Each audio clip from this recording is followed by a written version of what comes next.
If you wanted to find out how tall mountains are on other planets, how would you do it? If you're on Earth, it's easy. You can take a picture, fly over the mountain, or you can actually go there and measure how high it is. On other planets, it's much more difficult. You might be able to estimate height using shadows, or even take 3D pictures from a satellite. But what if you wanted to know what the mountain looked like as a 3D model? To find out, NASA scientists can use a precise measuring tool called LIDAR. Mounted on a satellite orbiting high above a planet, LIDAR instruments are able to accurately measure the distance between the instrument and the landscape below using laser pulses. To make these measurements, the LIDAR instrument first sends a laser pulse down to the planet's surface.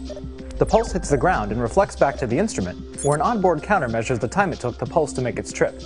That gives a precise measurement of the distance between the instrument and the ground with respect to the planet's gravitational center. As the satellite passes over the landscape, the instrument sends out a series of regular pulses.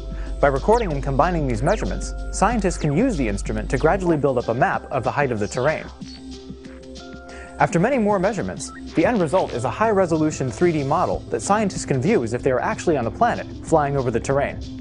They can then study its shape in more detail, looking for clues to the relative ages of craters, the shape of valleys and landscape features, and much more. But LIDAR is far more versatile than simply measuring the shapes of mountains and craters. Earth scientists, for example, use LIDAR to measure the height and density of the Earth's forests. Others use LIDAR to study small changes in the heights of the Earth's major ice caps over time. Still other scientists use LIDAR to study the composition and structure of Earth's atmosphere, as well as the atmosphere of other planets. And they can do all that without ever having to climb a mountain.